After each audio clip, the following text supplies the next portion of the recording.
हिंदुस्तान में या भारत में पिछले सैकड़ों वर्षों में ये जो जातियों का वर्गीकरण हुआ, जातियों का वर्गीकरण कभी हुआ होगा किसी समय विशेष में, शायद उस समय की जरूरत रही हो, समाज के बैलेंस को बनाए रखने के लिए, संतुलन को बनाए रखने के लिए किया होगा। लेकिन इस तरह का वर्गीकरण इस समाज में कभी नहीं हुआ कि तुम ऊंचे हो या हम नीचे हैं, यह कभी नहीं हुआ। यह तो गुलामी के दौर में ज्यादा हुआ है। मैंने भारत के जो जातियों के बड़े लोग हैं उनके बीच में काफी कुछ रिसर्च करने का काम शुरू किया है। जैसे मैं अभी कुछ दिन पहले कुम्हार जाति होती है हमारे यहां, जो कुल्हड़ बनाती है, मिट्टी के बर्तन बनाती है, उनके लोगों के बीच में गया और ये कह के गया कि मुझे आपकी कहानी सुननी है, आप अपनी कहानी सुनाइए कि आपका विकास कैसे हुआ, आपका जन्म कैसे हुआ। तो उन्होंने कहानी सुनाना शुरू कर दिया। कहानी होते होते वहां तक पहुंची। अब पूरी कहानी तो मैं आपको नहीं सुनाना चाहता, एक ही लाइन में उसका जिस सुना देना चाहता हूं कि वो कुम्हार जाति का जो नेता था वो सुनाते सुनाते मुझको वहां तक ले गया जब उसने कह दिया कि हम सब जो शूद्र हैं, हम सबका जन्म ब्रह्मा जी के पैर में से हुआ है। अभी वहां पहुंच गया वो। मैंने कहा भाई, अगर तुम्हारा जन्म ब्रह्मा जी के पैर में से हुआ है तो तुम नीचे कैसे हो गए? तो उसने कहा मैं तो कभी नहीं मानता कि मैं नीचा हूं। तो फिर प्रश्न आया कि दूसरे लोगों ने तुमको नीचा कैसे बना दिया? तो उसने कहा वो सवाल मुझे नहीं मालूम, लेकिन मैंने जो महसूस किया कि वो अपनी मान्यता में अपने को नीचा नहीं मानता है। वो कहता मैं तो ब्रह्मा जी के पैर से पैदा हुआ। ऐसे ही इन लोगों से मैंने एक बार कहानी सुनी, क्षत्रिय लोगों से, तो उन्होंने कह दिया हम ब्रह्मा जी के हाथों से पैदा हुए। फिर वैश्य लोगों के एक बार समाज में मैं गया तो वो एक बहुत पुराने सज्जन ने कहा कि हम ब्रह्मा जी के शरीर के बीच के हिस्से में से आए हैं, माने चेस्ट और चेस्ट के आसपास। और ब्राह्मणों के पास गया तो उन्होंने कहा हम ब्रह्मा जी के सिर में से पैदा हुए हैं। अभी मैंने सबसे एक ही बात पूछी कि सब ब्रह्मा जी में से ही पैदा क्यों हो? कोई ब्रह्मा जी के पैर में से, कोई ब्रह्मा जी के हाथ में से, कोई ब्रह्मा जी के शरीर के बीच के हिस्से में से, कोई सिर में से। तो बाद में मुझे इसका जवाब खुद मिल गया, और जवाब यह मिला कि शरीर का कोई भी हिस्सा तो नीचा नहीं है और कोई भी हिस्सा तो ऊंचा नहीं है। पैर भी उतना ही महत्वपूर्ण है जितना सिर है, हाथ भी उतने ही महत्वपूर्ण है जितना मेरे शरीर का दूसरा हिस्सा है। और इनमें से किसी हिस्से को काट के अलग कर दिया जाए तो शरीर की कल्पना नहीं हो सकती है। तो माने इन जातियों ने अपने आप को कभी नीचा माना नहीं। कोई ब्रह्मा जी के पैर से, कोई ब्रह्मा जी के हाथ से, कोई ब्रह्मा जी के शरीर से, कोई ब्रह्मा जी के सिर से। तो फिर प्रश्न आता है कि ये फिर ऊंच नीच कहां से आई? मेरी मान्यता यह है कि इस ऊंच नीच को बढ़ावा देने में काफी बड़ी भूमिका पुर्तगालियों की, फ्रांसीसियों की, डच लोगों की, अंग्रेजों की रही है। जैसे अक्सर मैं एक उदाहरण देता हूं, दक्षिण भारत में एक जाति है, उसका नाम है पेरियार। आज पेरियार शूद्र माने जाते हैं। 200 साल पहले तक पेरियार दक्षिण भारत की सबसे ऊंची जाति थी। क्यों? इसलिए कि पेरियार लोग मंदिर बनाया करते थे। जो आर्किटेक्ट आपको दक्षिण भारत के मंदिरों का दिखाई देता है वो सब पेरियार लोगों का बनाया हुआ है। और क्या गजब का आर्किटेक्ट है उन लोगों का। मैंने तो दक्षिण भारत के कुछ मंदिर तो ऐसे अद्भुत देखे कि एक मंदिर में आप खड़े हो जाइए, आप चिल्लाइए, बाजू वाला आपकी आवाज नहीं सुन पाएगा। एक कदम हटके चिल्लाइए तो 3 किलोमीटर तक आवाज जाएगी।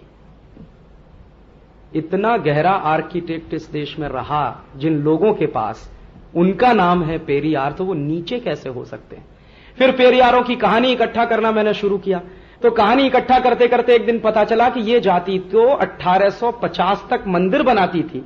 मंदिर बनाने के बाद मंदिर में प्राण प्रतिष्ठा करती थी। उसके बाद मंदिर सौंप दिया जाता था दूसरे लोगों को। बाहर से कभी मंदिर पर आक्रमण होगा तो फिर सुरक्षा के लिए आ जाते थे। तो ये नीचे कैसे हो गए फिर? तो इसका रहस्य मुझे मिला 1890 में अंग्रेजों ने एक सर्वे किया इस देश में जातियों के आधार पर। पहला सर्वे है इस देश का जातियों के आधार पर 1890 का। उस सर्वे में अंग्रेजों ने जानबूझकर पेरियारों को सबसे नीचे रख दिया। अब उस सर्वे को जो करवाने वाला ऑफिसर है उसके कुछ पत्र मिले हाउस ऑफ कॉमन्स की लाइब्रेरी में और इंडिया ऑफिस लाइब्रेरी में। उनको कोरिलेट करने की कोशिश जब मैंने की तो उसने चिट्ठियां लिखी हैं और वो चिट्ठी ये लिख रहा है कि दक्षिण भारत के समाज को अगर हमें खंड खंड तोड़ना है तो इस समाज का सबसे मजबूत हिस्सा है पेरियार, इसको तोड़ना पड़ेगा पहले। और ये कैसे टूटेगा? ये तब टूटेगा जब हम इनके महत्व को, इनकी प्रतिष्ठा को नीचे ले आएंगे। तो अभी तक ये मंदिर बनाने वाले लोग हैं, फिर हम इनको अछूत घोषित कराएंगे। तो फिर ये मंदिर नहीं बनाएंगे। मंदिर नहीं बनाएंगे तो इनका आर्किटेक्ट का ज्ञान खत्म हो जाएगा 3-4 पीढ़ियों के बाद, और जब वो ज्ञान नहीं रहेगा तो प्रतिष्ठा तो अपने आप ही खत्म हो जाएगी, हमारा काम हो जाएगा। ये है अंग्रेजों की चाल। और उसके बाद पेरियारों को नीचे ले आया गया और उसके बाद उनको शूद्र घोषित कर दिया गया। बेचारे आज भी पेरियार उस इलाके में शूद्र माने जाते हैं। उनको मालूम नहीं है कि अंग्रेजों ने उनके साथ कितने भयानक खेल खेला।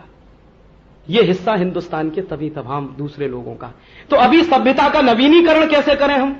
मुझे ऐसा लगता है कि जिन लोगों की इज्जत और प्रतिष्ठा को नीचे लाया गया है, इनकी इज्जत और प्रतिष्ठा को अभी ऊंचा ले जाने की बात कहनी पड़ेगी। तो वो कुछ बात ऐसे कहनी पड़ेगी कि तुम तो सब ब्रह्मा जी के पैर से पैदा हुए हो, पैर सबसे ज्यादा महत्वपूर्ण है। अगर पैर नहीं होगा तो शरीर चलने वाला नहीं है, माने तुम्हारे बिना यह समाज चलने वाला नहीं है। और तुम्हारी भूमिका अगर इतनी महत्वपूर्ण है कि यह समाज चलने वाला नहीं है, तो समाज के साथ आपको समरस होना ही पड़ेगा, या हमको उनके साथ समरस होना पड़ेगा। तो एक किस्सा है गणेश पुराण का।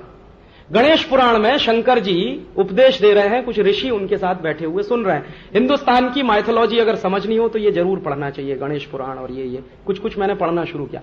तो वो किस्सा क्या है?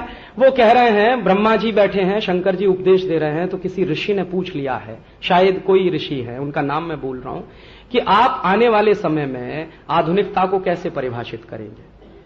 तो कोई ऋषि है, वो कह रहे हैं, शंकर जी के बोलने से पहले कह रहे हैं कि मैं आने वाले समय में आधुनिकता को परिभाषित ऐसे करूंगा और मैं ये कहूंगा कि शूद्रों की जय हो। तो मुझे जवाब मिल गया गणेश पुराण में कि भारतीय सभ्यता का अगर नवीनीकरण हमको करना है तो ये बात हमारे सामने स्पष्ट है कि शूद्रों की जय हो। गांधी जी ने इसको एक दूसरे तरीके से व्याख्यायित किया है कि हम सबको शूद्र हो जाना चाहिए। शूद्र होना कोई गलत बात नहीं है। शूद्र माने हाईली स्किल्ड सोसाइटी।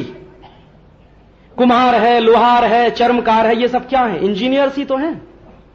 कुम्हार मिट्टी बनाने, मिट्टी वाला इंजीनियर है, चर्मकार चमड़े वाला इंजीनियर है, लोहार लोहे वाला इंजीनियर है। तो ये सब इंजीनियरों की ही तो जमात है, तो हम सबको हो जाना चाहिए इंजीनियर। माने सबको हाईली स्किल्ड पर्सन हो जाना चाहिए, तो हम सब शूद्र हो जाएंगे। तो शूद्रों की जय तो होने ही लगेगी, तो सभ्यता का नवीनीकरण हो जाएगा। जो गिरी है हमारी सभ्यता, वो सभ्यता फिर ऊंची भी उठ जाएगी। कुछ इस तरह के काम करने होंगे। तो हम जब ये स्वदेशी की बात करते हैं और मैं लोगों से कहता हूं कि आप बाटा का जूता मत पहनिए, तो लोग पूछते हैं क्या पहने? आपके गांव का मोची जो बनाता है उसको पहले पहनिए। माने उस मोची की प्रतिष्ठा बढ़ाने के लिए बहुत जरूरी है कि आप उसका बनाया हुआ जूता पहने, ताकि वो आपके साथ रागात्मकता महसूस करे। अभी हम उससे अलग हो रहे हैं। कैसे अलग हो रहे हैं? दुकान में जाते हैं बाटा की, एक एक दुकान में घूमते हैं, अपना पैर लेके जाते हैं। हमारा पैर का नंबर मान लीजिए 8 है। एक जगह जूता फिट नहीं हुआ, दूसरी जगह नहीं तो तीसरी जगह अपना पैर ले लेके घूम रहे हैं और जहां जूता फिट होगा पहन के चले आ रहे हैं। इस प्रक्रिया को उलट दीजिए और उलट के ये कहिए कि मेरा जूता मेरे गांव का मोची बनाएगा। क्यों बनाएगा? इसलिए कि मेरे पैर में जो अंगूठा है वो उंगली के साथ ज्यादा चिपका हुआ है, तो वो जब मेरे पैर का नाप लेने आएगा तो उसको मेरे इस अंगूठे के उंगली के बीच में चिपके होने की बात समझ में आ जाएगी। तो जूते का जब वो डिजाइन बनाएगा तो वो ध्यान में रखकर बनाएगा कि मेरे अंगूठे को तकलीफ नहीं होनी चाहिए। ये बाटा में समझ में नहीं आने वाला, वहीं आएगा। तो इसलिए मैं आपसे कह रहा हूं कि बाटा पहनना बंद करिए। गांव का जो मोची बनाता है ऑर्डर देकर उससे बनवाइए। जब आप उससे ऑर्डर देकर जूता बनवाना शुरू करेंगे तो उसका आपके साथ कुछ रागात्मक संबंध पैदा होगा। उत्पादक अपनी चीज जब सीधे बेचता है उपभोक्ता को, तो जो समाज में जीवंत संबंध बनता है उससे ज्यादा मजबूत कोई दूसरा बॉन्ड नहीं होता किसी समाज में। मैं जब आपसे कहता हूं कि lux, life boy, Liril, Rexona मत खरीदिए, आपके गांव में अगर कुछ साबुन बन रहा है तो उसको खरीद लीजिए। और साबुन अगर नहीं बनता है तो किसान बेसन पैदा करते हैं, चना पैदा करते हैं, उसको इस्तेमाल कर लीजिए साबुन के रूप में। तो वो इसलिए कहता हूं कि किसान के साथ आपका रिश्ता जुड़ना बहुत जरूरी, जो अभी टूट चुका है।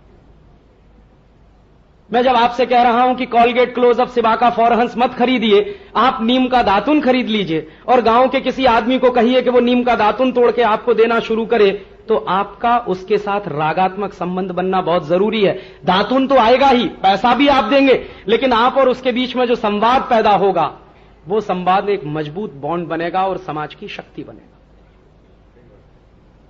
इसलिए स्वदेशी होना बहुत जरूरी है इस देश में, और ये उदाहरण देते चले जाइए और ये समझ में भी आता चला जाए। तो अभी आज के व्याख्यान में एक अलग तरीके से मैंने स्वदेशी की व्याख्या की है कि हमको स्वदेशी क्यों होना है।